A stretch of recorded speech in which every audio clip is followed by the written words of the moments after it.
mes užsuksim į mažą senamiestį esančią parduotuvę barą, kur galima nusipirkti gyvis kromelio asortimentą. Galima ateiti paragauti, visiems, kas nedrįsta internete to padaryti. Ir taip pat šeimininkas Vaidas pasiūlys savo produktą.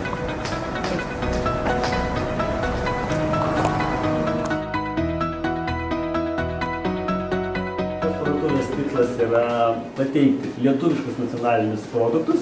Mes kalbame apie produkciją, kurią tiekia Gilės kromelis, pradedant nuo šviežiai rūkytų dešrų, lašinių, kumpio, skilandžio, raugintų kopūsto, arbatos asortimento, makarono ir šviežiai maltų, ekologiškai augintų miltų.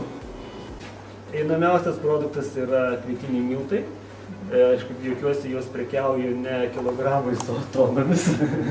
Toliau, sakykime, šito stendo pažiba yra obuolių sultis, natūralios obuolių sultis, obuolių ir morkų sultis, obuolių ir moliūgų sultis.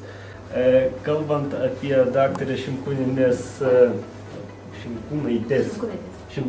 arbatas, tai labai didelį kiekį esu pradžioje pardavęs būtent lietuviams, kurie turi giminių arba verslo partnerių užsienyje.